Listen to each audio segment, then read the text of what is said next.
j'écoute attentivement ce que me dit ce monsieur avec une si belle voix grave, et j'ai mon café à côté de moi, voilà, comme ça pour bien tenir, être à l'écoute pendant ces 2 heures. Peut-être vous de votre côté avez-vous fait pareil, ou si vous avez peur, vous craignez de ne pas vous endormir, une petite tisane. En tout cas, les amis, nous sommes ensemble pour 2 heures, 2 heures de direct, d'échange, de partage, de complicité, pour ne pas rester seul avec vos peurs et vos angoisses. La ligne est ouverte au 39 21. Paul et Jeanne vous attendent à l'autre bout du fil, ainsi que Philippe Chartier qui réalise cette émission. Et bien sûr, à tout moment, vous pouvez appeler le 39 21, que ce soit pour me parler de vous ou pour réagir à un témoignage qui vous touche particulièrement. Vous pouvez aussi le faire en envoyant vos mails sur le site europe1.fr, ainsi que vos SMS au 7 39 21, en les commençant par le mot nuit. Europe 1, Caroline Dublanche. Bonsoir Justine. Oui, bonsoir. Bonsoir. Caroline. Je suis très émue. Oui. Oui, vraiment. Qu'est-ce qui vous arrive ? Qu'est-ce qui se passe ? C'est ouf. En fait, je suis dans un trou noir depuis presque 2 mois parce que je comprends pas ce qui m'arrive en fait. Oui. Et c'est pas évident à raconter, c'est pas évident à détailler. C'est une histoire, vous êtes dans une histoire d'amour qui n'est plus une histoire d'amour. Qui n'est plus une histoire d'amour, mais qui vous hante quand même. Qui me hante, terriblement. Qui me fait mal. Et qui me mange petit à petit. Et j'en suis consciente. Et comme j'aime pas être mangée, je suis quelqu'un de plutôt battant, j'aime pas ça. Oui. J'aime pas. Oui, je comprends. Je supporte pas de me réveiller la nuit avec la même personne devant les yeux. Je supporte pas de me réveiller le matin avec cette personne-là. Je supporte pas de m'endormir le soir avec cette personne-là, qui n'est plus là. Et oui, il n'est plus là, mais il est omniprésent. Il est ça vous obsède. Qu'est-ce qu'il vous a fait, cet homme-là ? Cet homme-là, la nuit de la Saint-Valentin, il m'a dit bonne nuit à 22h30, normalement, en me disant bonne nuit mon amour. Et à 2h du matin, il m'a dit j'ai besoin de faire un break. Il a pris ses affaires, il est parti. Comme ça. Et entre-temps, il n'y a pas eu de dispute entre vous deux ? Je l'ai compris après. J'étais malade. C'est-à-dire que je faisais de l'hyperthyroïdie et j'avais des sautes d'humeur, en fait. Et moi, je ne me rendais pas compte. Oui. J'étais complètement en dehors de tout ça. C'est vrai que mes enfants me disaient, mais maman, tu changes d'humeur. Mais ça a duré 3 jours. Ça n'a pas duré seulement pendant 6 mois. On s'en est rendu compte relativement vite. Parce que vous avez consulté, c'est à ce moment-là qu'on... Tout de suite, j'ai consulté en fait parce que je me suis dit, tu vas partir en dépression parce que tu comprends pas pourquoi il t'a quitté. Et c'est le médecin qui m'a dit, mais attendez, vous confondez votre droite avec votre gauche, vous perdez, vous avez des sautes d'humeur, peut-être qu'il faudrait aller voir du côté de la thyroïde. Effectivement, j'avais une hyperthyroïdie à un taux pas possible, et depuis, je vais très bien, j'ai plus de sautes d'humeur, je vis nettement mieux, je suis soignée, et pourtant ça fait pas longtemps, mais je vois un mieux pas possible. Et ce qui fait que je comprends pas, parce que c'est quelqu'un que j'ai soigné quand il était malade. Parce qu'il était malade, il m'a tout fait. Il était malade, il m'a fait pipi au lit, j'ai jamais rien dit. Il est parti à 2h du matin, j'ai besoin de faire un break, 2 heures après, je recevais un mail. Je ne peux pas être à la hauteur de ton amour. Point. D'accord. Bon, mais enfin, pour partir comme ça en plein milieu de la nuit, c'est quand même assez étrange comme réaction. Surtout si vous me dites qu'il n'y a pas eu entre-temps de dispute. Il n'y a eu aucune dispute, il n'y a rien eu. Et puis, il part comme ça, sans donner d'explication, et l'explication, elle arrive 2 heures après par mail. Par mail. C'est pas très courageux. C'est très courageux. J'ai apprécié le courage. Vous étiez ensemble depuis longtemps ? Depuis 6 mois. D'accord. Donc ça faisait pas longtemps, mais et investi au sein de ma famille. J'ai quand même 2 petits enfants. Qui ont quel âge ? 13 petits. Pour moi, ils seront toujours petits, oui. 13 et 9 ans, et puis mes enfants l'appréciaient. Et du jour au lendemain, plus rien. Oui, ça a été très... Et il faut leur expliquer. Et leur expliquer quelque chose qu'on ne comprend pas, c'est pas évident. Oui, surtout que dans ce mail où c'est sibyllin, mais il ne fait pas référence à votre agressivité. C'est lui plutôt qui vous dit que il n'est pas à la hauteur de l'histoire, c'est ça. C'est du style je t'aime mais je te quitte. Oui, bon. Voilà. Comment ne pas rester perplexe Voilà, et je me suis posé énormément de questions. Ben oui. Donc c'est vrai, je le reconnais, un petit peu harcelé de mails en lui disant mais attends, qu'est-ce qui se passe ? Explique-moi. Je veux comprendre. Et un jour, il m'en a eu marre, il m'a dit bon allez, adieu, stop, basta, parce que j'en ai marre, je ne répondrai plus à tes mails. Pourtant, c'était des mails qui étaient très gentils, où je le tenais au courant de l'évolution de ma maladie, où je lui disais là, je vais mieux. Je suis soignée, j'ai plus de sautes d'humeur, je me sens... Vous vous disputiez souvent avec lui ? Jamais. Oui, parce que vous parlez... C'est vrai que l'hyperthyroïdie rend assez agressif. Vous parlez de sautes d'humeur, il peut y avoir une forme de... Oui, vous arriviez à prendre sur vous. Donc il n'y avait même pas eu trop de conflits, enfin en tout cas pas exprimé entre vous deux. Et d'ailleurs, il ne vous reproche même pas cela. Il vous dit pas que l'ambiance était irrespirable, que vous étiez agressif vis-à-vis de lui. C'est pas ce qu'il vous dit. Non, il me dit que j'étais trop en demande. Oui, mais enfin ça, vous savez, c'est parfois le motif que l'on donne quand on veut se détacher. On rend l'autre aussi responsable, parfois. Vous voyez, ça déculpabilise. On renvoie la culpabilité sur l'autre. Tout à fait. Donc, j'ai vraiment pas compris. Et là, c'est ce que j'expliquais à Paul, votre assistant. J'ai dit, je crois que j'ai besoin d'un grand coup de pied aux fesses, en fait, parce que il faut absolument que j'arrive à me détacher. Il faut absolument que j'arrive à oublier cette personne, parce que c'était quelqu'un. Je me rends compte maintenant. Oui. Ça date pas de longtemps, ça date de samedi soir. J'ai pris une feuille, j'ai dit je vais mettre le pour, je vais mettre le contre. Oui, pourquoi pas, oui. Et alors, il y a beaucoup de... Le pour, il y avait une moitié de feuille, et le contre, il y avait une feuille avec recto verso. Je me suis dit, bon, là, il y a peut-être quand même quelque chose, parce que tu as beaucoup donné de ta personne. Oui. Tu as beaucoup fait, tu as beaucoup changé, parce que j'avais un piercing dans le nez, il s'est permis de me l'enlever au milieu de la nuit, parce qu'il ne supportait pas de me le jeter par la fenêtre. Et moi, je ne m'en suis pas rendu compte, parce que je ne savais pas. Il ne supportait pas. C'était un corps étranger dans mon corps, il ne voulait pas. Ouh là là, voilà. Oui, mais enfin, il n'a pas à vous imposer ça. C'était dans votre sommeil.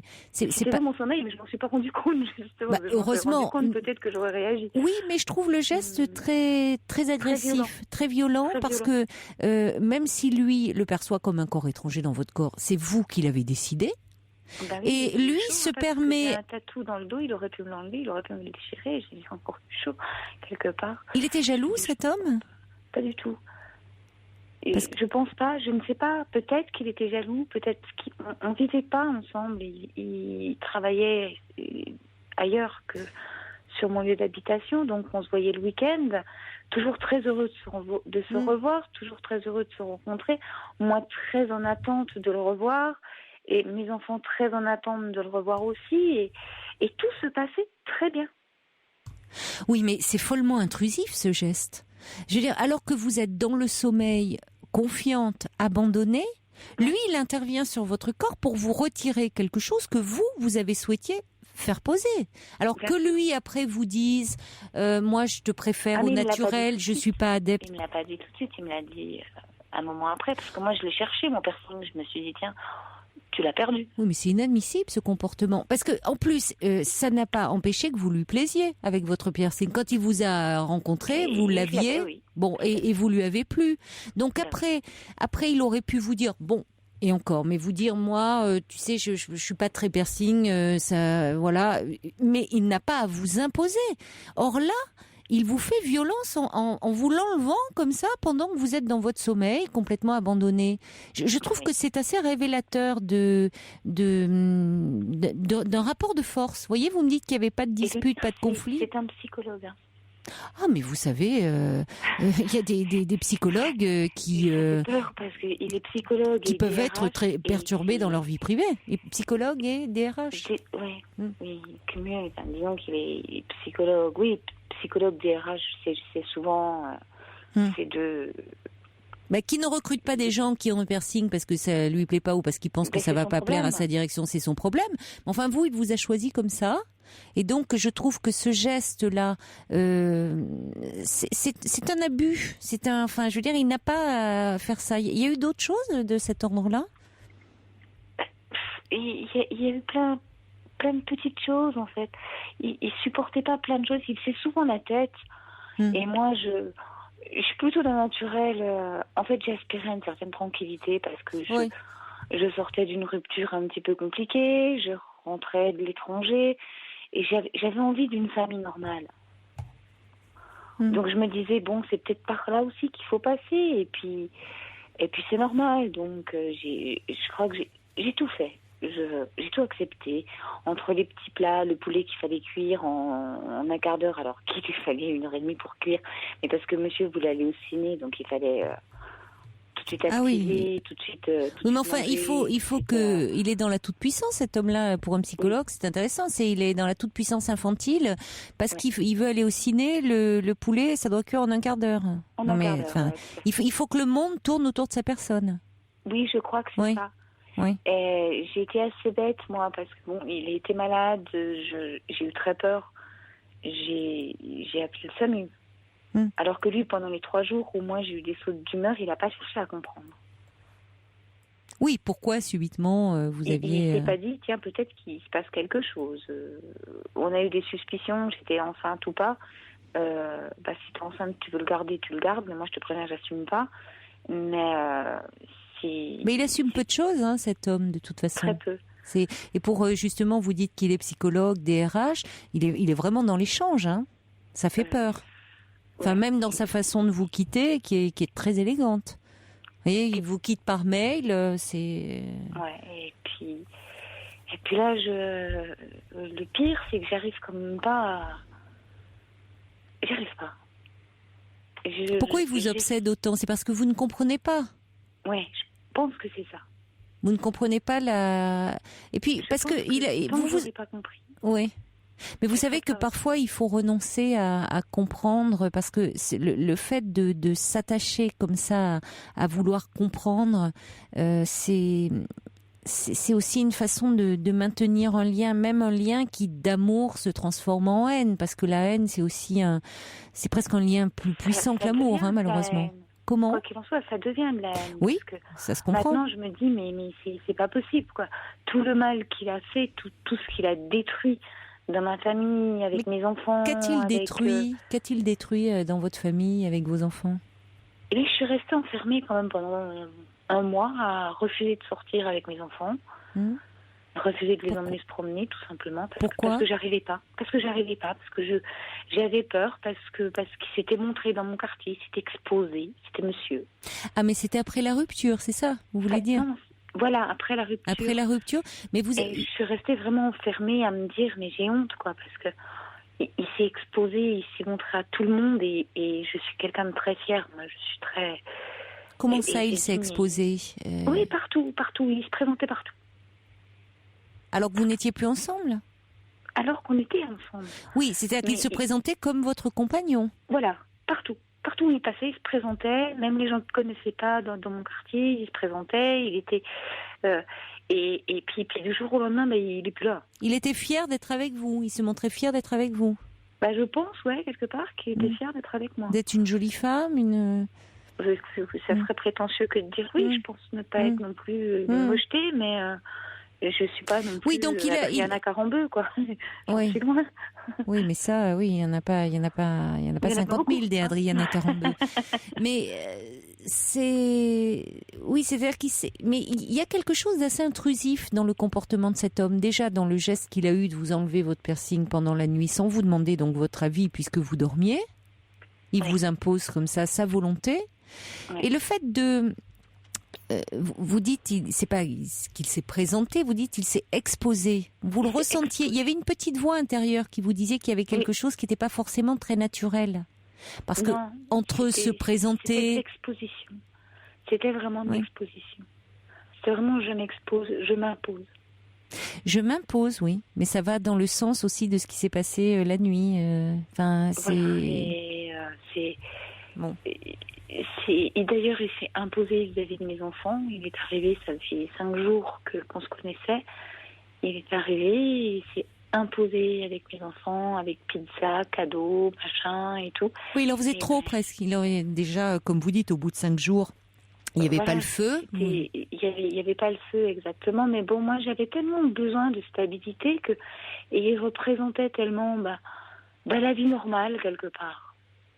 Une apparence, une image que, oui. C'était une image. Et en fait, ma petite a eu raison parce qu'elle m'a dit, maman, il est plus petit que toi, fais attention.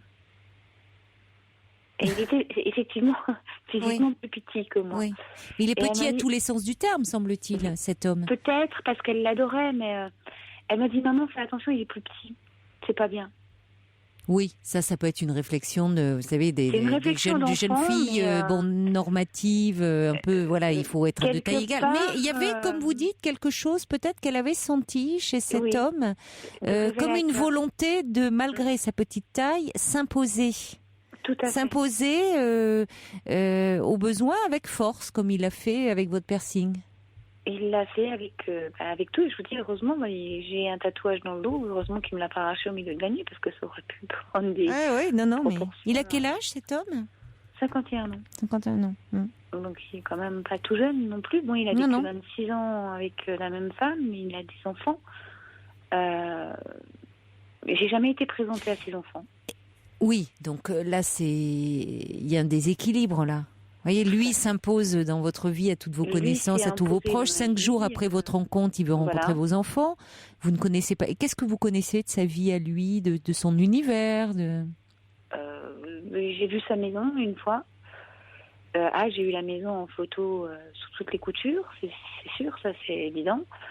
Mais si, c'est photos, énormément de photos.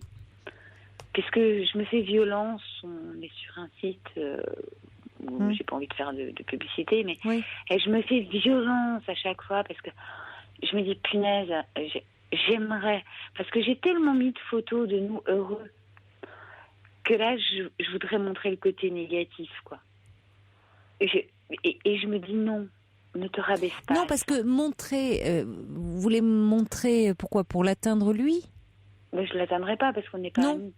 Mais Vous, c'est important que c'est vous moi vous que je en vais preniez. atteindre. Vous avez besoin de vous. Voyez, quand vous dites que vous ne comprenez pas, quand même, quand vous me parlez de lui, de votre relation, il y avait Ouais. des choses qui étaient problématiques.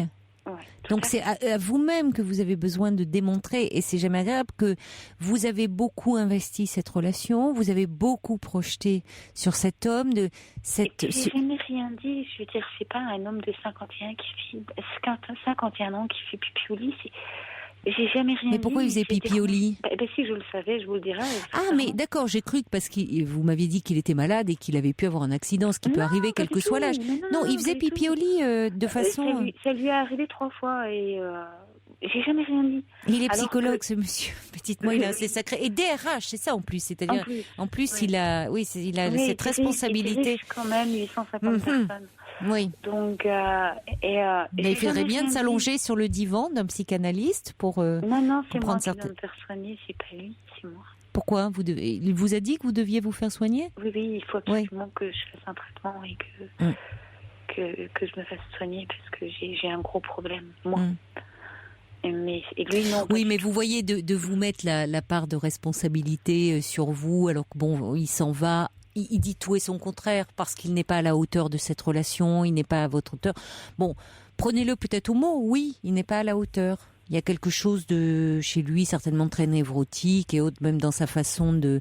Enfin, symboliquement, partir comme ça, en plein milieu de la nuit, vous envoyer un mail après, 2 heures après, partir un soir de Saint-Valentin, enfin... Bon, La Saint-Valentin, je m'en rappelle rien. Bon, Ça mais ferme, ça cet reste homme, anonyme. vous savez, Justine, vous étiez en attente, vous, d'une histoire, vous dites d'ailleurs, c'est intéressant, d'une vie de famille normale. Oui. Bon, J'avais besoin de normalité. pourquoi à ce point-là? Parce que C'est très tendance, vous me direz, la normalité en ce moment. Oui, Ouais. c'est vrai, Mm. c'est pas faux. Mais non, j'avais besoin, je sortais d'une relation qui était pas très normale et qui était plutôt... Et c'est pas le but n'est pas... Mon appel ce soir, il n'est pas là. Donc, moi, je suis rentrée d'un pays étranger avec tout ce que ça représente, avec tout... Et puis j'avais besoin d'oublier. J'avais ce besoin de passer outre. Oui, mais cet homme est arrivé à ce moment-là et il vous Et il est présentait arrivé, là. la vie que vous pensiez avoir, c'est-à-dire, même si au départ, il y avait une petite voix en vous qui vous disait ça va trop vite, mais en même Oui. temps, c'était le rêve, là. Tout d'un coup, Ouais, il vous offrait sur un Tout à plateau fait. ce que vous souhaitiez. Tout à Mais fait. c'est allé extrêmement vite, vous le dites Trop vous-même, vite. et Trop vous ne vite. savez pas qui est cet homme. Vous savez très peu de choses de sa vie. Vous savez, Bah, bon, la je position connais qu'il rien occupe, de qu'il sa vous vie. dit occuper, mais Non, vous... il l'occupe parce Bon, que je le sais. d'accord. Ça, c'est sûr. Mais Ça, vous avez vu une fois sa maison, vous ne connaissez pas ses enfants, vous ne connaissez connais pas pas. son univers.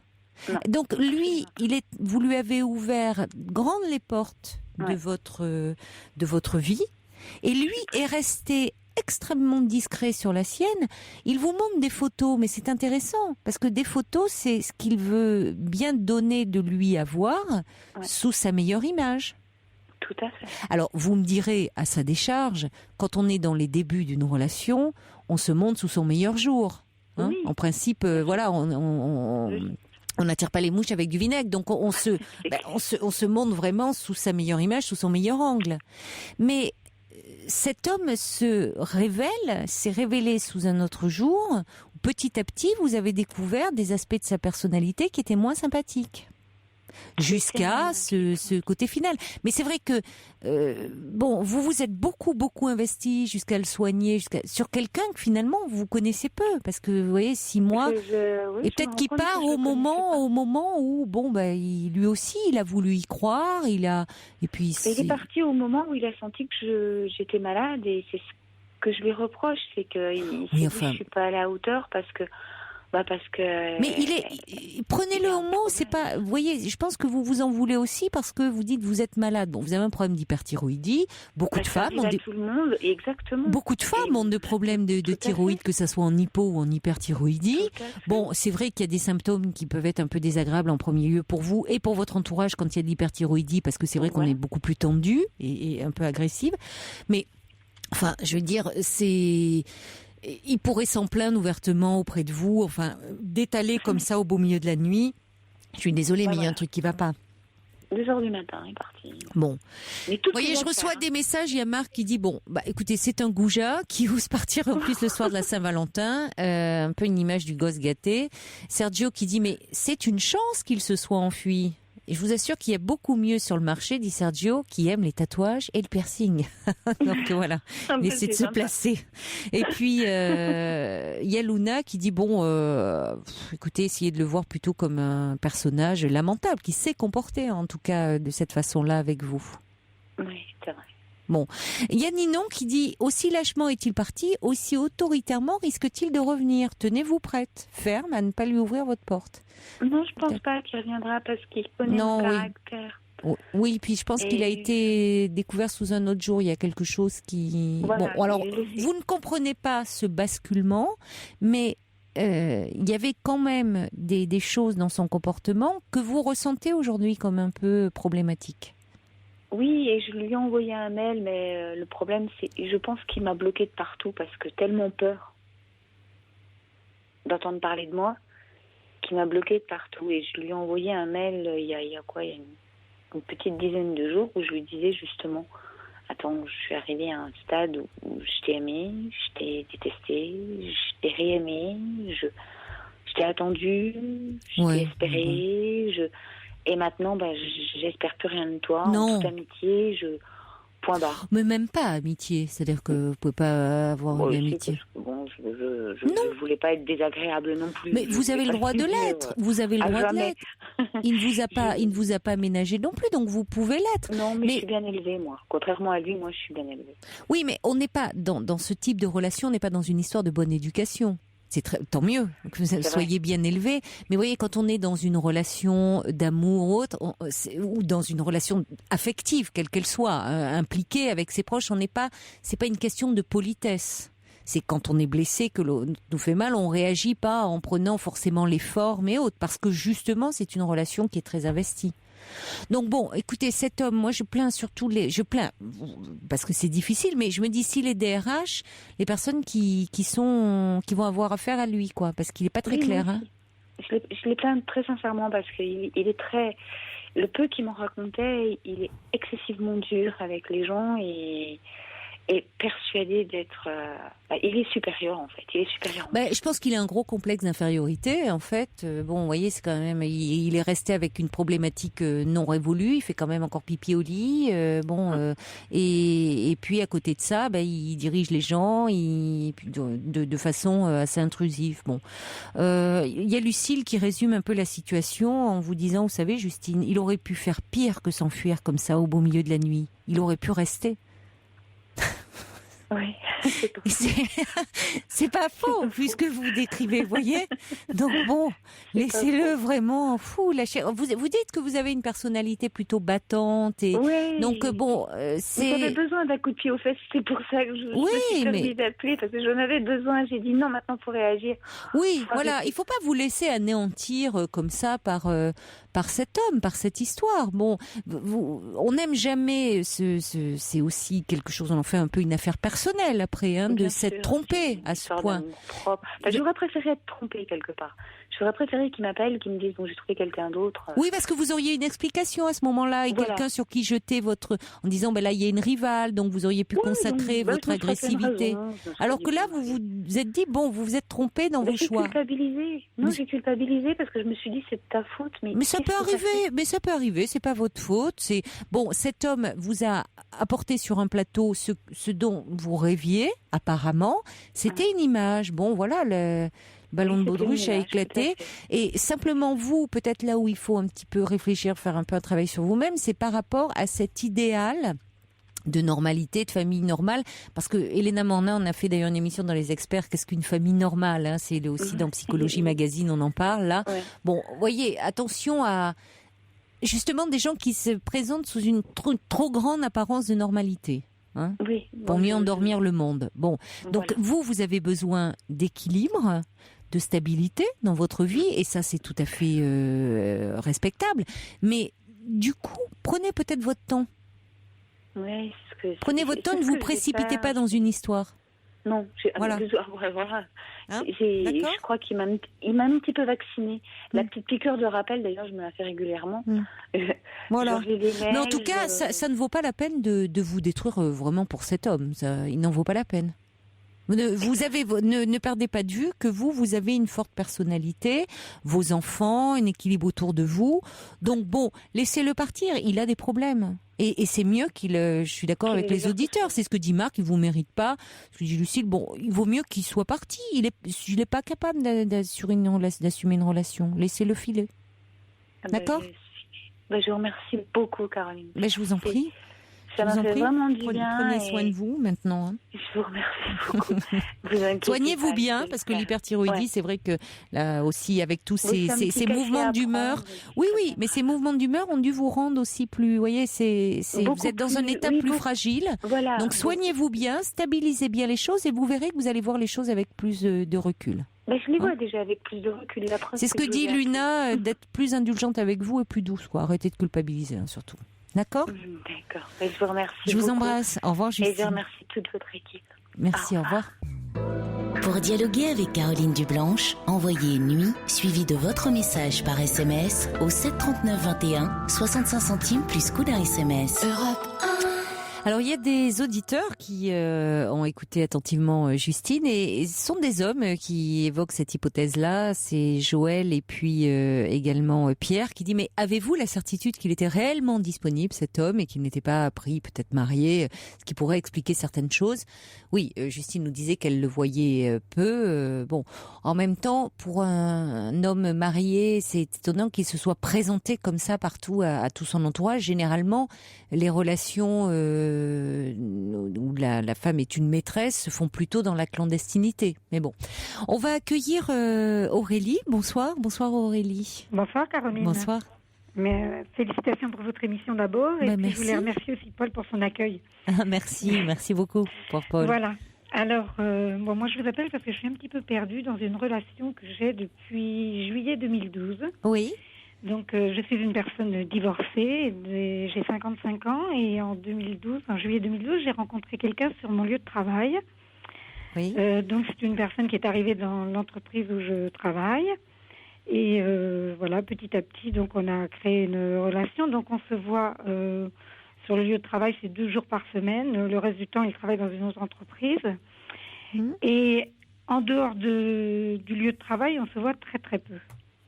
Oui, c'est-à-dire que on se voit donc alors sur le lieu de travail, on ne travaille pas ensemble, on se voit juste au moment du déjeuner. Vous déjeunez ensemble? Voilà, on déjeune ensemble. D'accord. Alors quelquefois avec d'autres collègues, quelquefois on se retrouve à 2, ça dépend des moments. Et puis on n'a pas tout à fait les mêmes horaires, donc parfois on arrivait à se voir un tout petit peu, mais très peu après le travail. Et en dehors de ça, on échangeait des SMS. Oui. Et donc, au départ, gentiment, on se souhaitait des bonnes soirées, etc. Petit à petit, alors j'ai invité à plusieurs reprises pour faire des balades, aller au ciné, enfin des choses comme ça. Et c'est une personne dès le départ qui m'a dit qu'il n'était pas très disponible, qu'il avait plein de choses en priorité, des travaux dans sa maison. Bon, j'ai dit, il n'y a pas de souci, je suis pas, voilà, c'était pas grave pour moi au départ. Mais au jour d'aujourd'hui, là, depuis quelque temps, je veux faire un bilan parce que je sens pas ça bien. Et j'ai fait le bilan et je m'aperçois qu'en fin de compte, on s'est rencontrés vraiment 4 fois depuis le mois de juillet. 4 fois, c'est moi qui l'ai invité chez moi pour déjeuner ou pour dîner. Et en dehors de ça, à chaque fois que je propose quelque chose, non, il n'y a rien. Ou il a une obligation, ou il a quelque chose de mieux à faire, quoi. Enfin, de mieux, il me dit pas que c'est mieux, mais... Oui, enfin, vous l'entendez comme ça, parce qu'il avait annoncé la couleur dès le départ en disant qu'il n'était pas très disponible et qu'il avait plein de choses en priorité. Bon, je veux dire, d'accord, où place-t-il sa priorité, cet homme? Voilà. Alors, vous pouviez légitimement dire c'est le début de la relation, peut-être qu'il met un peu certaines barrières. Je le comprenais d'ailleurs bien. Bon, voilà, peut-être qu'à ce moment-là, ça vous allait aussi comme ça, mais semble-t-il, si vous m'appelez, c'est parce que cette relation-là ne vous rend pas, ne vous satisfait pas pleinement. Ce qu'on peut comprendre, parce que c'est très peu, 4 fois en 8 mois. Voilà, c'est la sensation que j'ai, c'est qu'à chaque fois que je propose quelque chose, j'ai une réticence. Si c'est une soirée avec des amis, je dis voilà, tu pourrais te joindre à nous, voilà. Donc à chaque fois, non, il y a quelque chose d'autre. Et puis ce fait qu'en fin de compte, on ne se parle que par SMS. Moi, j'ai essayé au départ de l'appeler quelquefois. Je voulais pas le déranger, mais je lui demandais si je pouvais l'appeler, mais jamais il ne m'a rappelé. Voilà, on s'appelle pas. Oui, c'est très frustrant. Ah oui.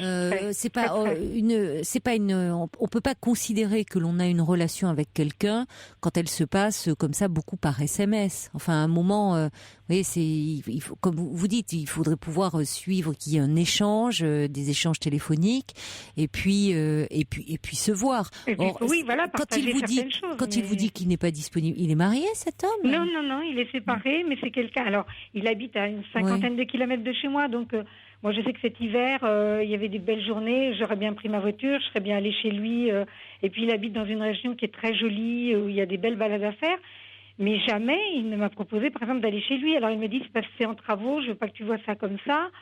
Bon, j'ai dit, écoute, je suis capable, je l'entends, et je suis capable de passer au-dessus de ça. Enfin, ça me semblait pas être quelque chose qui devait arrêter. Enfin, voilà, il y a des choses qui me semblent pas très... Non, mais vous avez raison. Vous êtes en droit quand même d'avoir plus d'exigences. C'est ce qui me semble. Alors, je me posais la question, je me dis, est-ce que c'est toi qui es trop trop impatiente, trop exigeante. Voilà, je savais plus très bien. Non, pas du tout. Attendez, Aurélie, vous avez vu cet homme 4 fois en 8 mois.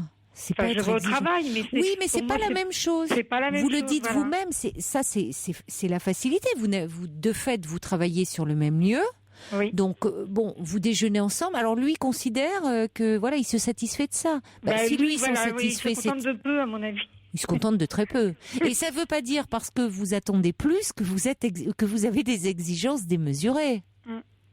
Alors ce qui me gêne un peu au jour d'aujourd'hui, c'est que si vous voulez dans ces SMS aujourd'hui, il est de plus en plus enthousiaste, je dirais. Alors que moi, je suis très refroidie, au contraire. Oui, mais est-ce que justement, c'est pas inversement proportionnel? Il est d'autant plus enthousiaste qu'il sent que vous vous lassez un peu. Oui, peut-être. C'est ce que je me pose comme question. Non, mais parce que cet homme, il a son petit rythme comme ça lui convient très bien. Il est pépère, quoi. Hein. Oui, je crois. Mais il veut pas que ça bouge. Enfin, il veut pas que ça. Lui, c'est voilà, il fait ses petites affaires, il a ses priorités, comme il dit. Oui. Et puis de temps en temps, il vous voit. Oui. Ce rythme-là lui convient. Mais vous, s'il vous convient pas, vous pouvez lui dire. Et soit il vous entend. Il considère que, oui, quand on a une relation avec quelqu'un, on lui accorde davantage de temps. Et s'il n'est pas prêt à bouger, je pense que vous savez ce qu'il vous restera à faire. Dans la mesure où vous, ça ne vous convient pas, bien sûr. Hein. Non. Mais ça se comprend. Enfin, moi, je comprends tout à fait, Aurélie, que ça que ça vous lasse et que vous attendiez davantage. Enfin, c'est quand même la moindre des choses. C'est pas parce que si vous voulez, les SMS viennent combler le vide de la relation. Oui. Alors ça a l'air de dire voilà, je reste présent, mais non, je suis désolée, un SMS ne remplacera jamais la présence. Oui, c'est bien quand on entretient, et c'est formidable aujourd'hui pour les couples de pouvoir rester en relation via les SMS, les mails, mais pour cela, il faut qu'il y ait une relation autour. Si on ne vit une relation qu'à travers des SMS, c'est pas une relation. Oui, ça me confirme bien dans ma pensée. Oui, d'accord. Parce que là, franchement, alors je vais. Puis en plus, comme on se voit peu, mais je peux pas lui dire ça par mail. Il faut que je le voie faut que je lui dise de vive voix. Il vous arrive de déjeuner avec lui. Oui, même mais si comme oui, il y a des personnes. Sur le lieu de travail, ça me gêne un peu parce que je me dis, lui donner. Vous voyez, mais à ce moment-là, vous lui dites, vous êtes plus très concise, voire un peu expéditive dans vos SMS, en disant assez que vous aimeriez lui parler, lui dire que ça ne vous convient pas. Soit il y a quelque chose qui évolue dans votre relation, soit sinon c'est pas la peine. Enfin, vous, ce rythme-là ne vous convient pas du tout. Oui. Vous n'envisagiez pas que la relation serait une relation par SMS. Oui, et le fait que vous proposiez, mais finalement quand vous proposez des choses, il est jamais disponible, donc ça suffit. Oui, voilà. Et s'il n'est pas disponible, eh bien c'est aussi le temps et la valeur qu'il vous accorde, en tout cas qu'il accorde à votre relation. Oui, tout à fait. Très bien. Il y a Sergio qui dit mais qu'est-ce qui se passe ce soir? C'est un blé rodé aujourd'hui du Sergio du coup. Voilà, il se sent bien, il dit mais c'est réconfortant en même temps parce que je me sens un mec bien du coup. Mais vous n'avez pas besoin de ça, Sergio, vous êtes quelqu'un de bien. Je ne sais pas où ils sont, mais c'est vrai que parce que moi avant, comme j'étais seule, j'étais allée sur Internet à une époque et j'avais fait des connaissances, mais ça n'a jamais abouti. Et je me disais j'arrête, j'avais tout arrêté et je me suis dit je rencontrerai quand je rencontrerai quelqu'un. Voilà, je me disais là ça va être une vraie relation, c'est quelqu'un que j'ai en face de moi. Mais vous avez essayé, c'est bien et vous avez raison. Vous voyez, donc ça montre que c'est possible. Vous l'aviez en face de vous et malheureusement, vous savez, il en va parfois de ces vraies relations qu'on rencontre, comme on peut trouver sur Internet quelqu'un il avait annoncé la couleur, mais il aurait pu évoluer au fil du temps, et non, il bouge pas. C'est-à-dire qu'il veut bien vous avoir dans sa vie, mais quand ça l'arrange, et donc pas trop souvent, et puis il se satisfait de vous voir au travail, et puis à côté de ça, il mène sa petite vie. Oui. Lui, il fonctionne comme ça, mais vous avez le droit de dire que ça ne vous convient pas. D'accord, très bien. Oui, il faut à un moment, ça fait quand même 8 mois que vous êtes ensemble. Oui, donc, je trouve que ça commence à faire... Affirmez-vous, dites-le, et puis écoutez, s'il bouge pas d'une oreille, il bouge pas. Hein. Oui. Vous trouverez forcément une relation qui vous comblera plus. Oui, je pense que... Ah oui. Oui. Ça, sur tous les points de vue d'ailleurs. C'est indéniable. En plus. Oui. Alors si c'est sur tous les points de vue, oui. Donc là, Oui, je pense que... oui, parce qu'une relation comme ça, on a du mal à établir... Mais une intimité, mais bien sûr. Bien sûr. C'est aussi pour être bien avec quelqu'un physiquement, il faut aussi construire une relation, construire une intimité. Voilà. Bon, je suis désolée, ça se construit pas qu'à coup de SMS. Non, c'est pour ça. Donc, bon. Je vais de déception en déception dans ce domaine-là. D'accord. Oui. Très bien, je vous remercie beaucoup, Caroline. Mais c'est moi qui vous remercie de votre confiance. Et je vous souhaite une bonne soirée. Merci à vous Merci, aussi. au revoir Aurélie. Pour intervenir dans l'émission, appelez le 39 21 34 centimes la minute. Bonsoir Séverine. Bonsoir Caroline. Bonsoir. Je voulais déjà vous remercier parce que j'écoute très souvent l'émission actuellement et j'apprends beaucoup sur moi-même et sur les autres et je trouve ça très enrichissant. Merci. Et je voulais remercier aussi Paul. Je n'ai eu que Paul à chaque fois. Ah, Paul qui relève le niveau au niveau de la jante masculine ce soir. Exactement, lui tout seul. voilà, parce que comme pour conforter il lève les bras au ciel, il est ravi là. Voilà. Encore. Pour conforter les propos de Sergio, je dirais qu'effectivement c'est plutôt aujourd'hui le blaireau day ou plutôt le blaireau night. Mais bon, parce que je me suis... les hommes vont pas oser appeler alors. Je me suis retrouvée dans les deux histoires de vos auditrices précédentes. Et en fait, moi, je vous appelle parce que, je t'avais appelé en janvier pour rapport à une histoire que je vivais qui était très sympa. Oui. Avec un homme d'à peu près mon âge qui n'était pas sur la région. Oui. Et en fait, du jour au lendemain, moi non plus, je n'ai plus de nouvelles et je n'ai pas compris pourquoi. Donc, j'ai essayé d'avoir des explications. Je les ai enfin eues. Oui. Et j'ai coupé court à tout. Et voilà. Et en fait, moi, le problème de fond, c'est que j'ai 33 ans. Oui. Bon, j'ai jamais été mariée ni même avoir eu des enfants, mais bon, jusque-là, vous avez le temps. Encore trop tard, voilà. Non. Le souci que j'ai, c'est que je ne tombe que sur les cloches. Voilà. C'était pas qu'il y a peu de temps, mais bon. Mais c'était c'était pas des cloches carrément. Ah, des cloches, des gens qui sont sans parole, des gens qui ne cherchent pas à grasser derrière le vernis, savoir ce qu'il y a derrière. Pourtant, les personnes qui me connaissent bien pensent du bien de moi et savent réellement ce que je vaux. Et en fait, c'est vrai que j'arrive plus du tout même pas à avoir des... j'ai enchaîné pas mal d'échecs ces derniers temps, aussi bien par le biais des sites internet que par des relations, enfin on va dire des rencontres face à face. Et j'arrive à ne plus être véritablement sereine comme je l'étais à l'âge de 20 ans. Parce que j'ai peur de passer à côté de la maternité, parce que je me dis, chaque fois que je rencontre quelqu'un, je me dis mais qu'est-ce qui va encore m'arriver ou sur quel type de personne je vais encore tomber. Et en fait, je suis super méfiante. Oui, vous y allez avec beaucoup d'appréhension. Et en même temps, quand vous dites que vous êtes moins sereine qu'à 20 ans, à 20 ans, vous vous mettiez pas la pression comme aujourd'hui. Exactement. Là, vous arrivez à un âge, vous avez 33 ans, c'est souvent autour de la trentaine, hein, les jeunes femmes ont ce désir de maternité, c'est souvent là où elles songent à le concrétiser. Donc ça vous met une pression, vous voyez, ça fait plusieurs fois que vous me dites que si vous passez à côté de la maternité, enfin ça serait douloureux, difficile pour vous. Donc vous mettez peut-être un peu, si je peux me permettre cette expression triviale, la charrue avant les bœufs. Oui, je sais bien, mais en fait, je sais... Vous voulez trouver le bon, vous voulez voyez à tout prix, et du coup, vous ne laissez pas une histoire, permettre que l'histoire démarre tranquillement, et vous verrez, parce qu'avant, pour faire un bébé, il faut déjà rencontrer un homme bien, qui vous aimera et que vous aimerez. Enfin, il faut déjà avoir une relation d'amour. Oui, alors c'est ça. Le problème était là, en fait, c'est vrai que la finalité, c'est la maternité, mais en fait, c'est vrai que j'arrive pas pour l'instant alors je sais pas si je le laisse transparaître ou pas, mais au-delà de ça, j'ai quand même besoin et j'ai envie de partager des moments très sympas avec les gens, avec quelqu'un que j'apprécierais. Oui, je n'en doute pas, mais vous dites quand même que c'est important, la finalité, c'est la maternité. Donc, vous voyez, il y a vous mettez une pression toute seule considérable. Exactement, mais j'en suis C'est-à-dire contente, un homme, c'est, vous voyez, le futur père de votre enfant. Alors, je comprends, vous avez ce désir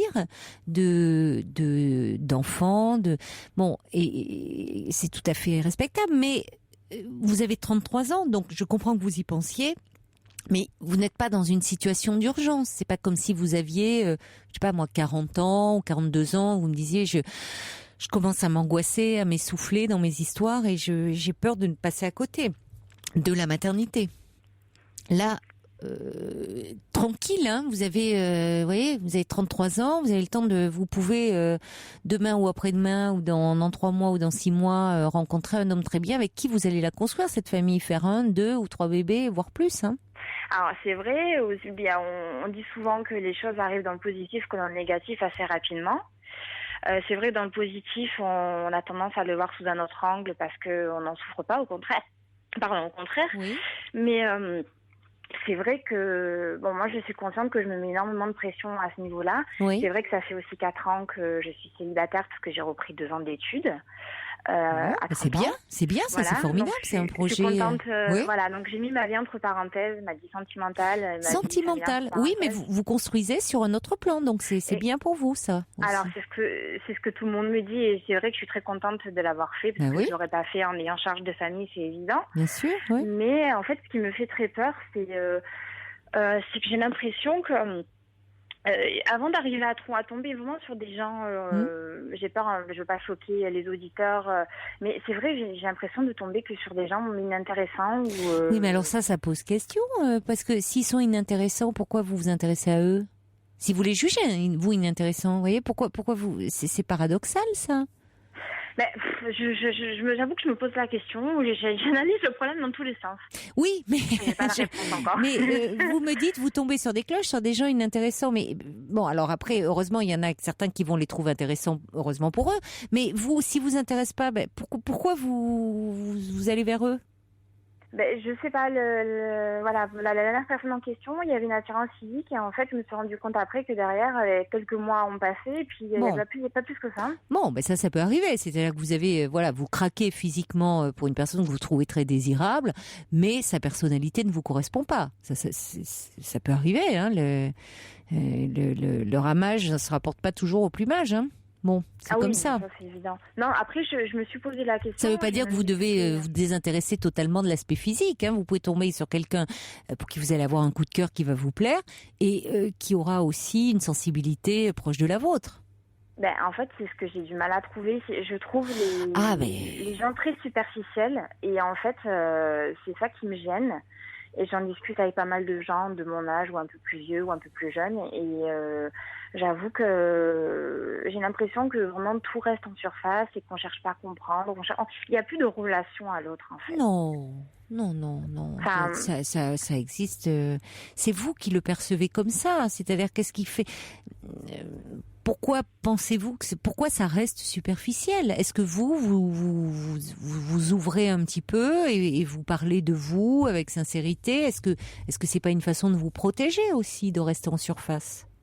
Non, moi au contraire, je suis quelqu'un, j'aime bien découvrir les gens et apprendre beaucoup d'eux. J'ai toujours été comme ça. Oui, mais au départ, une relation, Séverine, au départ, il faut la construire, que ça soit une relation d'amitié ou d'amour.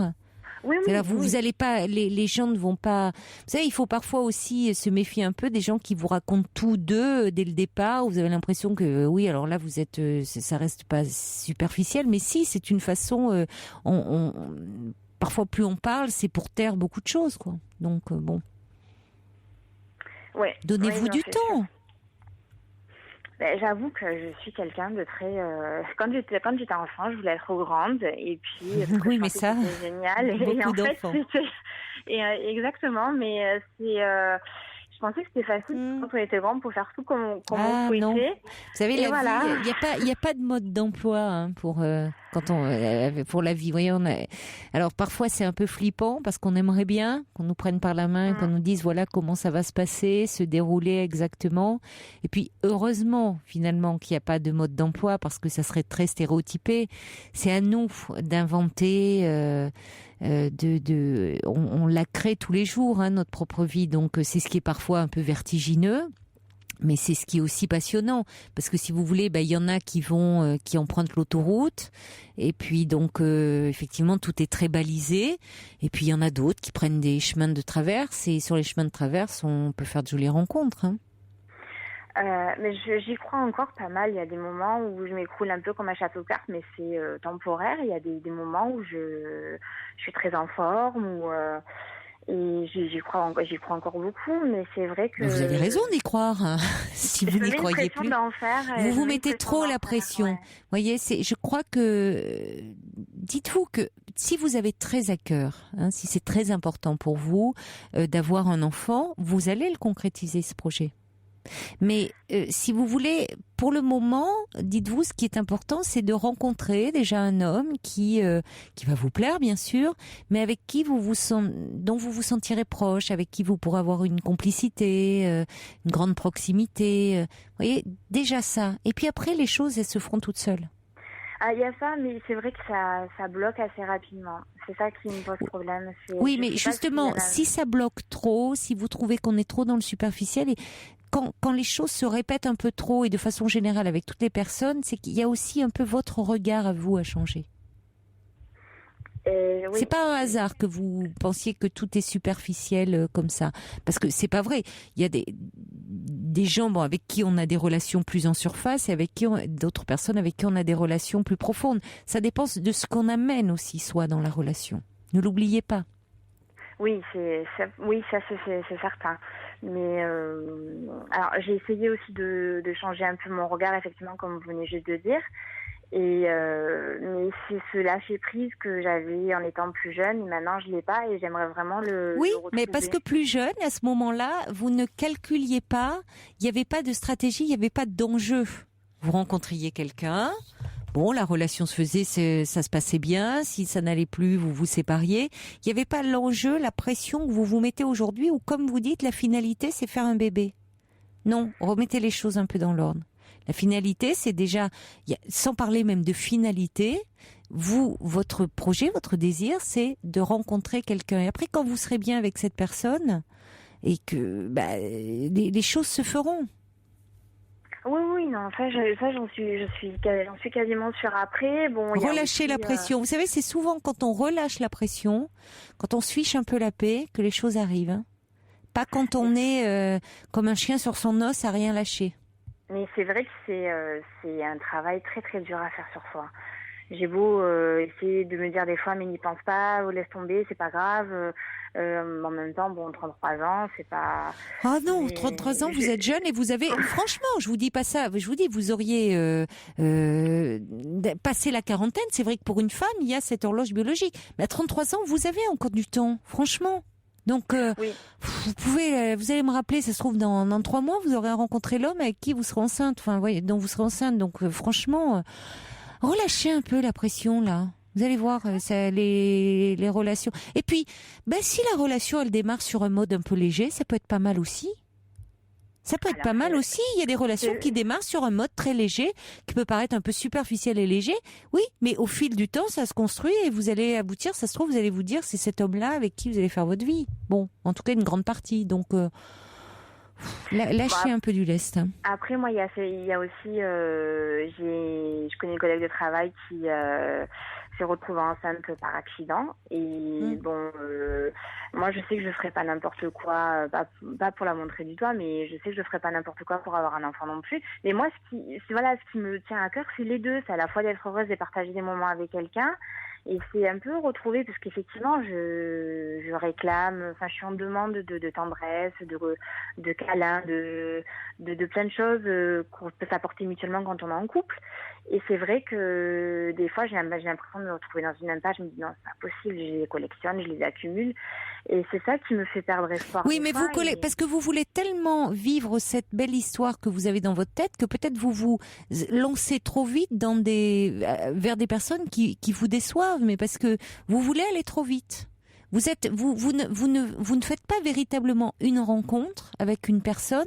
Vous projetez sur cette personne tout ce que vous attendez d'elle, tout ce que vous espérez. Donc la déception est forcément au rendez-vous.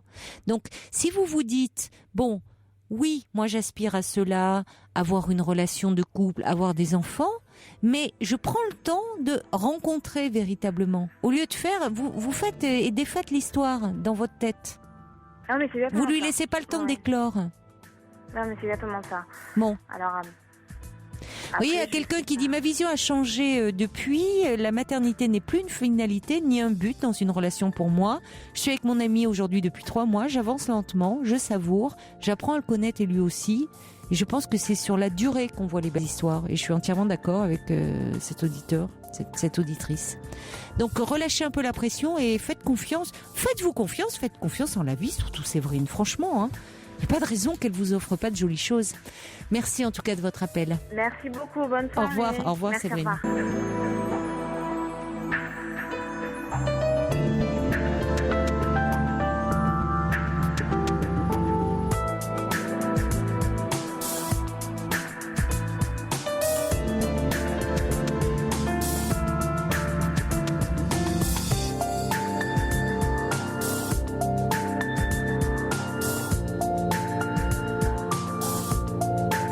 Bienvenue à vous si vous nous rejoignez maintenant sur Europe 1. Cette émission est la vôtre. Vous pouvez y parler de vous en toute liberté et sans tabou en appelant le 39 21 jusqu'à 1h. Vous pouvez également réagir à tout ce que vous entendez à l'antenne par SMS au 7 39 21 en commençant vos messages par le mot nuit ainsi que par mail sur le site europe1.fr. Pour parler à Caroline Dublanche, appelez le 39 21, 34 centimes les minutes. Europe 1. Alors, dans le genre soirée blaireau, Sergio me dit, mais c'est quoi le féminin de blaireau, des blairottes? Moi, je ne tombe que sur des blairottes. Écoutez, il faut que vous m'appeliez, mon cher Sergio, qu'on en parle un peu, parce qu'après tout, on ne va pas le conjuguer, vous avez raison, qu'au masculin. Bonsoir Alain. Bonsoir Caroline. Bonsoir. Merci de prendre mon appel. Je vous en prie. J'ai un souci et je voudrais vous demander conseil. Oui. Donc, pour résumer la situation, j'ai mon ami, Oui. Ami, hein, pas plus. Oui. Qui Faites bien est préciser, donc oui. célibataire et qui a 29 ans. Oui. Et il vient de s'amouracher parce que à chaque fois qu'il fait une rencontre, alors il devient amoureux fou. Oui. Donc, ça fait 3 mois maintenant qu'il est amouraché avec une dame qui a 17 ans de plus que lui, Oui. qui est mariée, qui a 3 enfants, Oula, oui. et qui ne sait pas si elle va quitter son mari, mais qui voudrait bien, mais qui peut peut-être point. Et puis, bon, Oui. on en est là. Oui, oui. Alors, parce que je suis son ami, il me demande constamment conseil. Et je oui. manque donc de la rhétorique propre à ce domaine, et je manque même de la terminologie de la psychothérapie. Je n'y connais rien. Ah, mais et c'est très bien. Enfin, vous savez, moi-même, Alain, quand je parle avec des amis et qu'elles me confient certains soucis, je ne réponds pas à ce moment-là en tant que psychologue. Je réponds en tant qu'ami. Non, Donc, mais moi, je peux pas répondre en tant que psychologue parce que je ne suis pas psychologue. non, et puis c'est pas ce que vous demande votre ami non plus. Il s'adresse à vous, vous l'avez bien dit, parce que vous êtes son ami et il vous fait confiance. Et que il vous demande votre avis et que vous pouvez justement lui donner, lui dire ce que vous pensez. Parce que qu'est-ce que vous pensez de la situation, vous? Eh bien, je pense qu'il devrait relativiser, ne pas tomber amoureux de cette dame, mais il y est déjà. Ah oui, ça. Essayer donc de s'en distraire, on va dire. Oui. Et il a rendez-vous chez un psychiatre le 11 avril. Ah bon? Il lui donnera à ce moment-là l'adresse d'un psychologue. Et donc, à mon avis, je n'ai pas effectivement la terminologie psychologique, mais je suis absolument persuadé que ce que lui dira le psychologue, il dira oui, comme il me dit oui à moi, mais il n'en fera rien. Oui, mais ça, de toute façon, vous savez, on demande des conseils parfois pour ne pas les suivre, hein, finalement. Ah, oui. Bon, c'est comme ça. Justement, un ami, c'est important aussi sa présence, le fait que bon, il a confiance en vous, il a besoin de parler, et là, vous pouvez pas lui conseiller de ne pas tomber amoureux puisqu'il est amoureux, mais tout au moins de peut-être moins s'emballer parce que il va dans une situation qui est compliquée, non pas tant par la différence d'âge, mais qui déjà est une chose, mais par le fait que cette dame est mariée et qu'elle peut très bien vouloir une relation avec lui parce qu'il est son amant, mais pour autant ne pas se séparer de son mari. Oui, tout à fait. Donc c'est lui qui veut qui veut, qui lui en parle, qui aimerait qu'elle se sépare, ou c'est elle qui lui en fait part? Non, mais elle en parle sans arrêt. Bah oui, mais quand ils sont ensemble tous les deux, elle parle aussi de ses autres copains. Alors quelque part, je me dis qu'elle est un petit peu nymphomane. Mais d'autres copains, c'est-à-dire elle a d'autres amants ou des... Non, elle a des anciens amants et puis peut-être sous des futurs amants, mais elle en est là, quoi. Si vous voulez. Oui, donc. Je pense qu'elle le mène en bateau carrément, elle profite de sa. Vous lui avez dit de sa crédulité pour carrément le faire souffrir, je pense, par malveillance. Ah, vous pensez qu'elle serait manipulatrice? Oui. Bon, écoutez, c'est votre devoir en tant qu'ami de lui dire justement, parce que vous l'aimez beaucoup, que vous tenez à lui, qu'il faut qu'il se protège. Alors même si pour le moment, parce qu'il est très amoureux, qu'il n'a pas envie de voir la situation, vous lui aurez dit quand même. Et surtout si cette dame a le manque de tact, de délicatesse de lui parler de ses ex, ça devrait lui mettre un peu la puce à l'oreille, parce que là elle dit qu'elle va se séparer, elle n'arrête pas de le répéter, mais à un moment c'est pas la première fois qu'elle se retrouve dans ce type de liaison extra-conjugale, et pour autant elle est toujours avec son mari. Donc peut-être qu'effectivement elle trouve son compte à avoir une relation extra-conjugale parce qu'il y a des choses qui ne vont pas dans sa relation de couple, mais pour autant, le fait de prendre un amant permet de mieux supporter sa situation conjugale qui n'est pas très satisfaisante. Oui, c'est pas une raison forcément pour rendre malheureux l'amant. Ben non, mais l'amant a sa part de responsabilité aussi dans cette histoire, c'est-à-dire les promesses n'engagent que ceux qui les écoutent. Hein. Vous voyez, donc surtout que en plus, ça fait 3 mois qu'ils sont ensemble. Bon, de toute façon, vous voyez, on ne demande pas, on n'attend pas comme ça de quelqu'un qui, la relation, elle est au début. On peut comprendre que cette femme, elle va pas quitter son mari comme ça. Bon, et là où vous pouvez le mettre en garde, c'est que puisque elle ménage pas tellement en disant que c'est déjà arrivé, qu'elle s'est déjà trouvée dans cette configuration-là. Pour autant, elle est toujours avec son mari, donc qu'ils prennent garde. Oui. Ah. Ah oui. C'est tout ce que vous pouvez faire. Et il va voir le psychiatre pour parler de ça parce que ça le rend malheureux, ou pour autre chose? Non, parce que de toute façon, il en est en ce moment, l'exomile, il est il est anxieux, il est sous anxiolytique. Oui. Il a bien fait donc il en prend autant qu'un bénirait, mais ça ne l'arrange pas, sauf que quand il vient, il est complètement lessivé, quoi. Et c'est depuis qu'il est avec cette dame, ou il est toujours comme ça, votre ami? Non, c'est depuis qu'il est avec cette dame. Avant, ça allait très bien. Oui, donc mais il va trop vite lui aussi. Enfin. Bon, il a été trop vite, en effet, mais maintenant il est parti. Je veux dire, je vois pas comment. C'est difficile de désaimer. Oui, c'est vrai. Mais il est dans le désir, surtout que là, il est dans le désir, il est dans la passion, enfin dans les premiers temps comme ça de la rencontre. Ça fait 3 mois, quoi. Il faut qu'il se calme là, parce que. Là, il voudrait, ça y est, qu'elle quitte tout le monde et puis qu'elle vienne vivre avec lui. Oui, mais et certainement, ça sera le rôle aussi du psy de lui dire, il n'a pas été au plus simple. Ah oui, c'est pas, vous voyez, il veut ça consciemment, il voudrait qu'elle quitte son mari, qu'elle vienne avec lui, mais cette dame l'intéresserait-elle autant si elle était tout à fait disponible? À l'heure actuelle, je pense que oui. Oui, mais parce qu'il rêve de ça. Oui, mais vous savez que dans ces histoires d'infidélité, souvent les amants ou les maîtresses se désespèrent en disant n'attendent qu'une chose, que l'autre quitte son époux ou sa femme.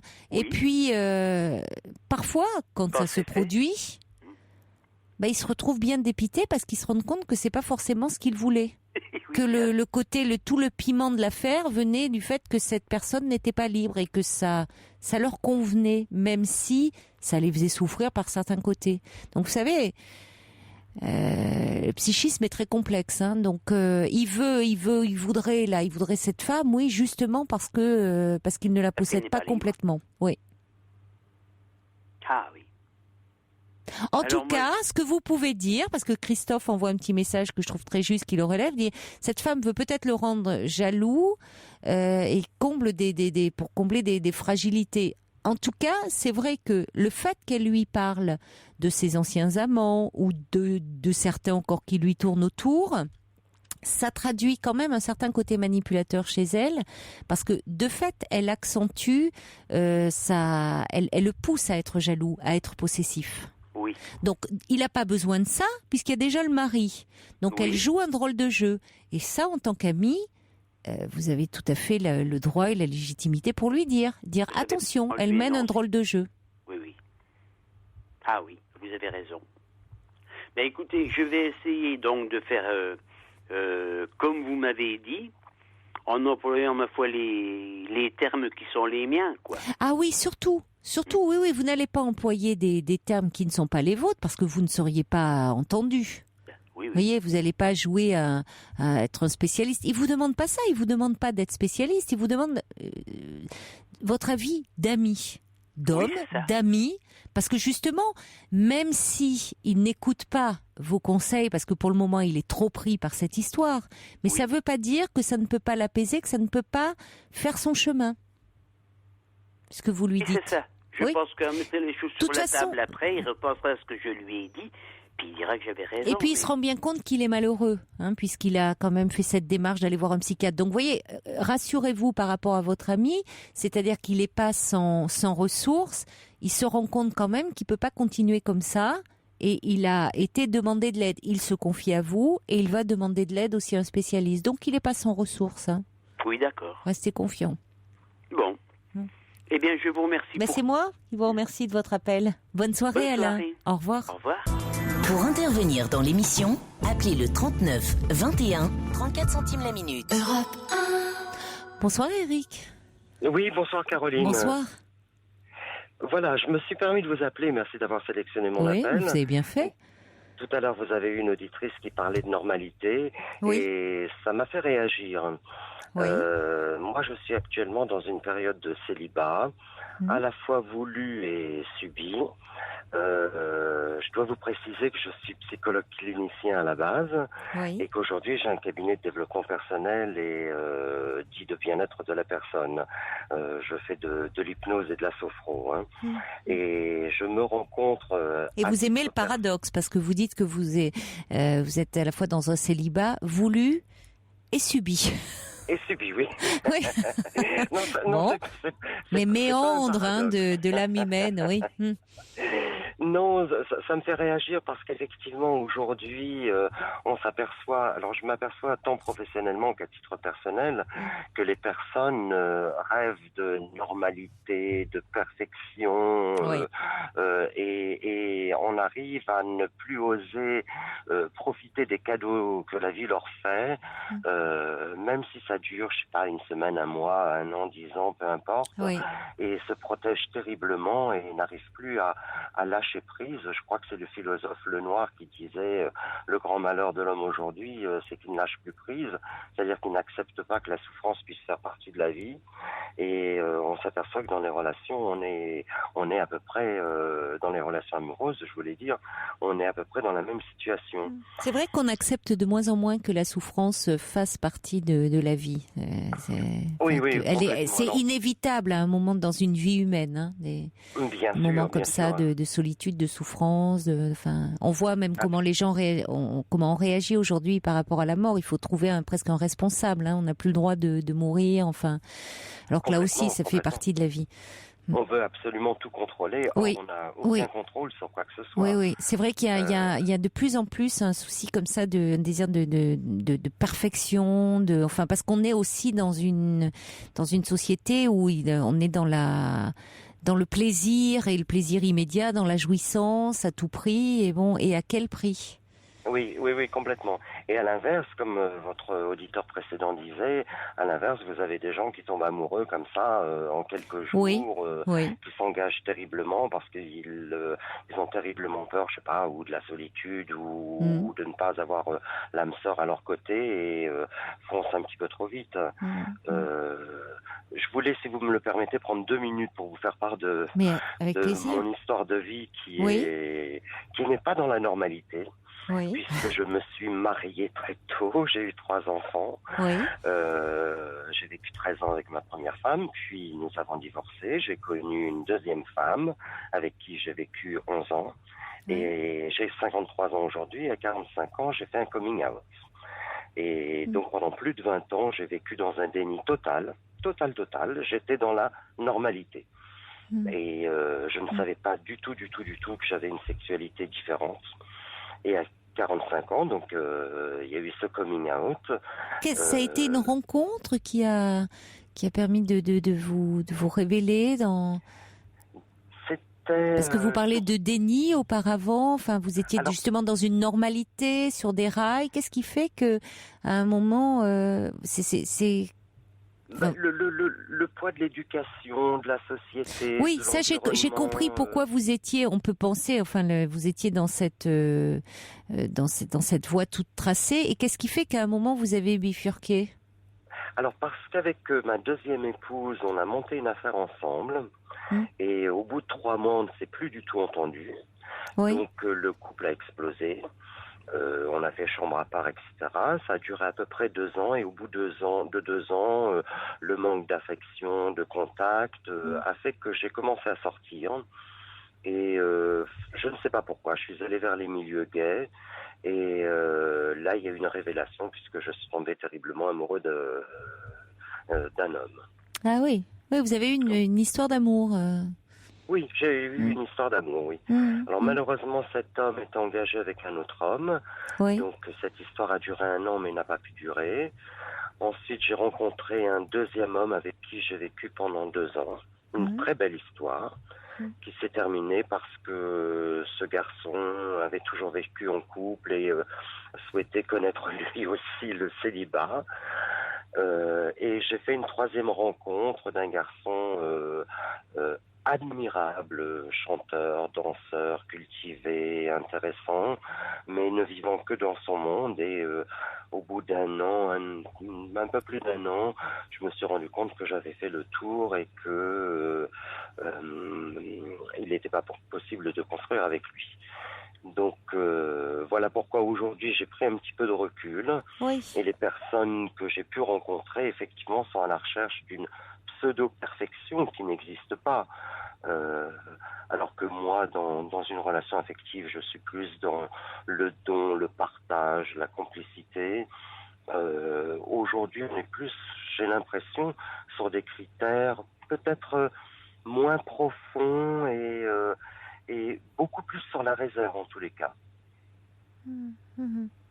Et c'est pour ça que vous faites une pause aujourd'hui pour,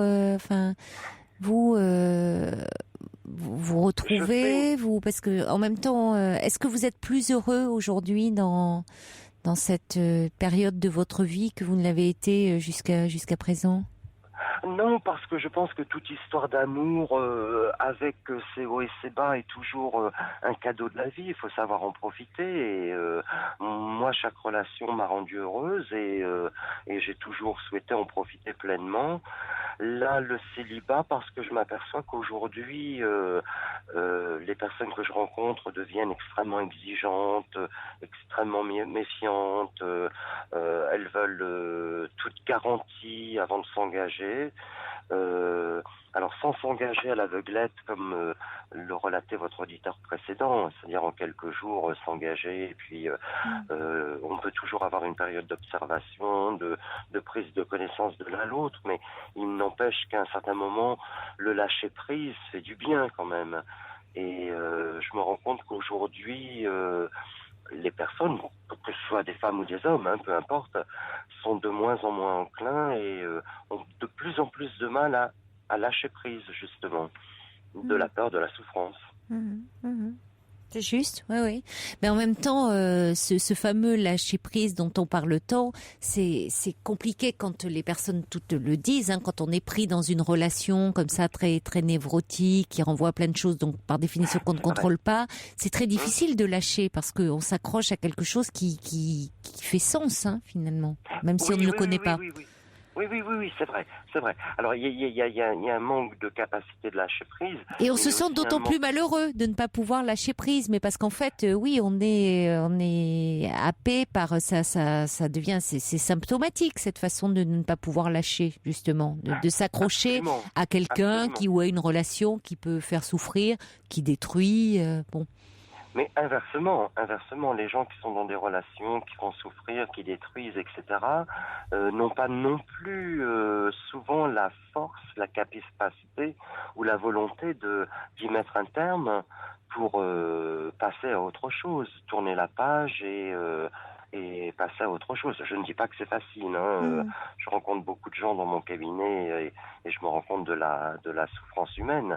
Mais on n'a plus non plus cette capacité de prendre des décisions pour son bien-être personnel. Oui, encore faut-il savoir où il est, ce bien-être personnel, et où parfois il y a quelque chose qui peut être à l'œuvre quand même dans certaines histoires, de la pulsion de mort, du masochisme, et ce qui fait qu'on a beaucoup de mal à se défaire de ça. Hein. Oui, c'est vrai. Mais là, vous prenez des cas extrêmes. Moi, je parlais un peu plus d'une généralité, quoi. J'ai quelqu'un qui réagit à propos de votre témoignage, Eric, qui dit « Je suis moi-même homo après avoir été marié et père de famille. Je pense qu'il n'est pas question de normes mais de préférences. Il n'est pas facile de le révéler. Les retombées sont parfois dures. Ma famille ne l'accepte toujours pas. » Oui, c'est vrai. C'est tout à fait vrai. C'était mon cas. Mais écoutez, moi, dans mon cas personnel, j'ai décidé d'être moi-même. Et famille, amis ou autres, j'ai décidé de vivre tel que j'étais. Enfin, c'est un choix. Après, je comprends qu'il puisse y avoir des environnements un petit peu différents. Mes parents ne l'ont pas accepté, effectivement. Après un temps très long, ils ont fini par non pas l'accepter, mais me dire « Ok, on a compris, mais tu ne nous ramènes jamais quelqu'un à la maison. » Bon, voilà. Oui, mais déjà quand même, vous vous sentez, vous, accepté dans ce que vous êtes. C'est-à-dire qu'il vous aime, même si il n'envisage pas de vous voir en couple avec un compagnon, mais il ne vous rejette pas en tout cas. Ils ne me rejettent pas, mais ils font un petit peu la politique de l'autruche, quoi. À force de leur dire, ils ont fini par comprendre intellectuellement qui j'étais, mais ne veulent pas l'admettre, effectivement. Mais bon, moi j'ai fait ce choix. Après, c'est peut-être pas le meilleur compte tenu des environnements de chacun, mais j'ai fait ce choix d'être moi-même et de vivre pour moi-même. Attendez, je suis dans ma voiture et voilà la police qui s'arrête. Non, elle repart. Pardon. Oh là là. Ah oui, parce que vous roulez là ou pas? Non, pas du tout. Je suis arrêté. Bon, d'accord. Suis arrêté parce que chez moi, je capte très mal. Et vous m'auriez passé les policiers en disant non, tout va bien, on est juste en train de discuter là, voilà. Sur Europe 1, bon. Oui. On vous verbalise pas quand même en plus. Voyez, quand on prend des chemins de traverse parfois, ça peut nous mener très loin. La normalité, voyez. Oui, où ça peut mener. Vous savez, dès qu'on sort du cadre, Eric, dès qu'on sort du cadre, vous savez, on nous tape sur les doigts, souvent. Oui. Non, mais ça demande. Vous dites, vous avez fait le choix, mais vous en avez eu la force et le courage, parce que ça demande une force intérieure de prendre le risque du rejet parfois. Alors c'est vrai qu'on y gagne en liberté intérieure, parce que advenir à soi-même, devenir ce que l'on est vraiment, c'est le travail de toute une vie parfois. Donc c'est vrai que on y gagne beaucoup en énergie, en vitalité, parce que souvent notre énergie elle est bloquée dans nos névroses, c'est comme une toile d'araignée la névrose, finalement ça nous ligote, ça nous enserre, on s'englue dedans. Alors on se dit toujours oh là là, oui je pourrais faire ci, je pourrais faire ça si j'étais pas aussi je sais pas, aussi maniaque, aussi désordonné, aussi bon, mais dans les faits oui, on est pris dans le nœud de nos névroses. Donc quand on arrive finalement à vivre selon son désir, C'est-à-dire à être à l'écoute de son désir, mais profondément. C'est-à-dire que là, je parle pas de désir, de pulsion, de cette société dont on parlait où il faut effectivement dans la jouissance immédiate, mais être à l'écoute vraiment de son désir. Il y a quelques personnes comme ça qui s'autorisent à écouter profondément ce qu'elles sont et leurs désirs, et on y gagne en vie, tout simplement, parce que ce qui est terrible, c'est que la mort effraie beaucoup, et à juste titre, qui n'en a pas peur, mais ce qui est parfois pire, c'est qu'on se rend compte qu'il y a des gens qui sont bien vivants, mais qui sont tous sauf vivants, au fond, qui sont complètement sclérosés. Mais c'est vrai. Vous savez, lorsque j'ai fait mon coming out, effectivement, la question s'est posée. Et puis, on risque quoi? On risque effectivement le rejet de la part de certaines personnes, de groupes de personnes, mais ça veut dire que ce sont des gens qui ne sont pas en osmose avec vous-même, donc les perdre, est-ce que c'est véritablement douloureux? Eh oui, bien sûr, bien sûr. Vous ne gardez que ceux qui vous estiment pour ce que vous êtes, voire vous en rencontrez d'autres. Après, professionnellement, effectivement, ça peut poser des problèmes, je le conçois tout à fait. Mais là encore, il faut aussi avoir un petit peu de ressort et rebondir professionnellement pour ne pas être bloqué professionnonnellement uniquement par une orientation sexuelle. C'est ce que j'ai fait. Bien sûr, oui, non, mais j'entends bien que vous n'êtes pas en train de dire, voilà, je suis un exemple et il faut faire comme moi et de nous donner un mode d'emploi. Vous nous parlez de votre parcours. Absolument. De votre parcours qui, vous voyez, je reçois un message de Christian de Caen qui est admiratif par rapport à votre parcours et au choix que vous avez fait, parce que vous dites là, vous n'êtes plus dans quelque chose de subi, mais réellement, Christian dit, c'est difficile d'être soi-même et d'oser se révéler à tous les sens du terme, mais finalement, on devient celui que l'on est, profondément. Oui. Mais vous savez, si on mesure entre le faire semblant et être soi-même, même si c'est très difficile, j'ai la sensation, sans avoir une vérité générale, que être soi-même, c'est quand même nettement libérateur. Oui, bien sûr. Au final, oui. Même s'il y a des renoncements et un coût à payer, oui, on y gagne en liberté, je suis d'accord avec vous. Mais souvent, justement, c'est parce qu'on n'écoute pas profondément notre désir, on ne sait pas trop où il est, qu'il y a tant de symptômes et tant de souffrances. Absolument. On le colmate avec des plaisirs immédiats, qui apportent des plaisirs rapides, mais pas satisfaisants. D'où, notamment chez les gays, tous ces sites de rencontres d'un soir, parce que beaucoup ne veulent pas s'assumer et ont besoin d'aventures comme ça, furtives. Ou au-delà de ce domaine, même chez les hétéros, toutes les formes de dépendance, c'est-à-dire où on va être comme ça, combler quelque chose, mais finalement pour ne pas écouter vraiment ce qui nous anime profondément. Oui. Ça demande du courage aussi d'oser être au plus près de son désir, de qui l'on est, mais on en ressort terriblement vivant. Alors je ne sais pas si c'est du courage, parce que personnellement, si on regarde mon parcours professionnel, je reviens de loin puisque j'ai été enseignant et chef d'établissement d'enseignement privé catholique. Ensuite, j'ai été dans les ressources humaines, DRH de grands groupes américains où, vous savez, il y a ce côté très apparent avec l'épouse invitée à la table du président, etc. Donc, j'avais pas forcément un monde autour de moi favorable à ce genre d'attitude, de révélation d'une sexualité différente de la norme, si je puis dire. Mais voilà, moi j'ai fait ce choix. Ceci dit, aujourd'hui, il n'empêche qu'effectivement, je suis dans une période de célibat, à la fois voulu parce que j'ai besoin de prendre du recul, mais aussi subi parce que les gens que je peux rencontrer, à l'instar de tout, quand on est dans une société de consommation, de pseudo-perfection, et on se borde de tous les côtés, on essaie d'avoir toutes les garanties qui n'existent pas au final. Vous avez raison.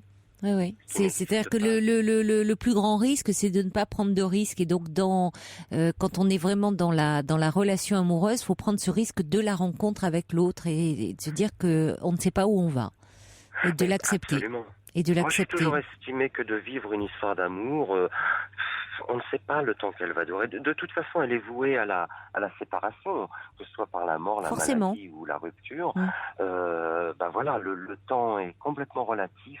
Il faut considérer que c'est un cadeau de la vie et en profiter, quoi. Mais aujourd'hui... Toute rencontre, oui, si elle est sincère et engagée, effectivement, ne peut que nous faire, nous aussi, évoluer. Je suis d'accord avec vous.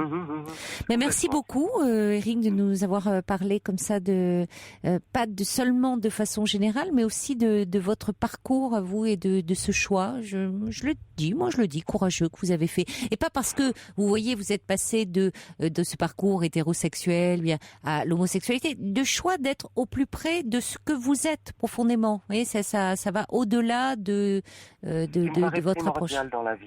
Comment ? Ce qui me paraît primordial, si vous voulez pouvoir donner, si vous pouvez vouloir rayonner, etc., vous avez absolument besoin d'être vous-même. Et on met parfois toute une vie pour y parvenir. Hein.